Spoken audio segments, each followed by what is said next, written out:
Berikutnya di sini ada pengertian pajak penghasilan. Pajak penghasilan PPH adalah pajak yang dikenakan kepada orang pribadi atau badan atas penghasilan yang diterima atau diperoleh dalam 1 tahun pajak. Di sini ada dasar hukum. Dasar hukum terdiri dari 2, yaitu yang pertama Undang-Undang Nomor 7 Tahun 1983 tentang pajak penghasilan.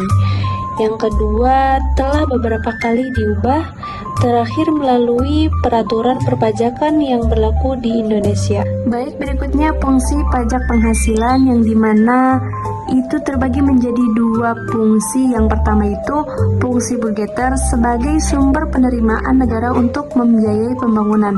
Yang kedua, fungsi reguleran sebagai alat pemerintah untuk mengatur kegiatan ekonomi dan sosial masyarakat.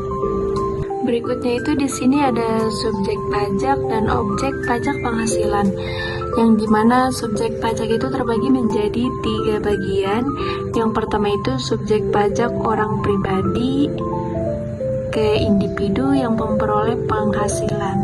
Yang kedua, subjek pajak badan, contohnya kayak perusahaan, koperasi, yayasan, dan organisasi lainnya. Yang ketiga, subjek pajak luar negeri, contohnya kayak pihak luar negeri yang memperoleh penghasilan dari Indonesia. Nah, di sini selanjutnya juga ada objek pajak penghasilan.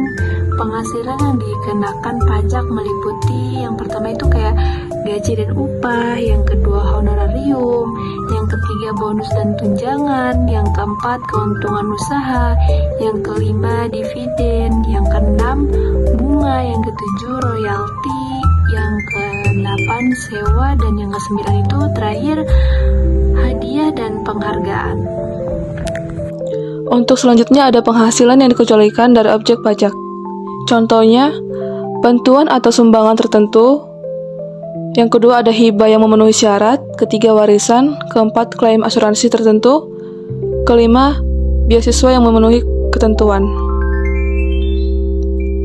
Selanjutnya ada manfaat pajak bagi masyarakat. Jenis-jenis pajak penghasilan dibagi menjadi 5 bagian, yaitu 1. PPh pasal 21, pajak atas penghasilan pegawai.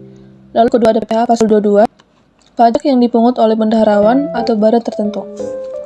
Lalu yang ketiga ada PPh pasal 23, pajak atas jasa, dividen, bunga, royalti, dan sewa tertentu. Lalu yang keempat ada PPh pasal 25, angsuran pajak setiap bulan. Lalu yang kelima ada PPh pasal 26, pajak atas penghasilan wajib pajak luar negeri. Lalu selanjutnya ada tarif pajak penghasilan. Tarif PPh orang pribadi bersifat progresif, dibagi menjadi 2 bagian. 1. Semakin tinggi penghasilan, maka semakin tinggi tarif pajaknya. Lalu yang kedua ada tarif ditetapkan berdasarkan peraturan perpajakan yang berlaku. Mekanisme pemungutan PPh yang pertama ada menghitung penghasilan kena pajak, yang kedua menghitung pajak terutang, yang ketiga membayar atau dipotong pajak, yang keempat melaporkan melalui SPT tahunan. Selanjutnya ada manfaat pajak penghasilan. Yang pertama meningkatkan penerimaan negara, yang kedua membiayai pembangunan infrastruktur, yang ketiga mendukung pendidikan dan kesehatan, yang keempat meningkatkan kesejahteraan masyarakat. Selanjutnya ada tantangan dalam penerapan PPh.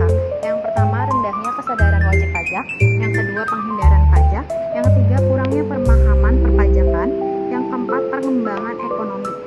Jadi dari keseluruhan penjelasan kami di sini kami akan menyimpulkan yang dimana pajak penghasilan PPh merupakan pajak yang dikenakan atas penghasilan yang diterima atau diperoleh oleh orang pribadi maupun badan. Selanjutnya, PPh memiliki peran penting sebagai sumber penerimaan negara dan sebagai alat untuk mendukung kebijakan ekonomi pemerintah. Objek Objek pajak meliputi berbagai jenis penghasilan, sementara beberapa penghasilan tertentu dapat dikecualikan sesuai ketentuan yang berlaku. Pemahaman dan kepatuhan wajib pajak sangat diperlukan untuk mendukung kelancaran sistem perpajakan.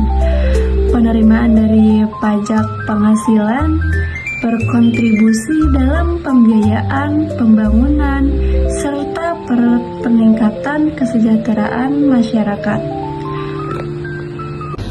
Sekian presentasi dari kelompok 8, kurang lebihnya mohon maaf apabila ada kesalahan.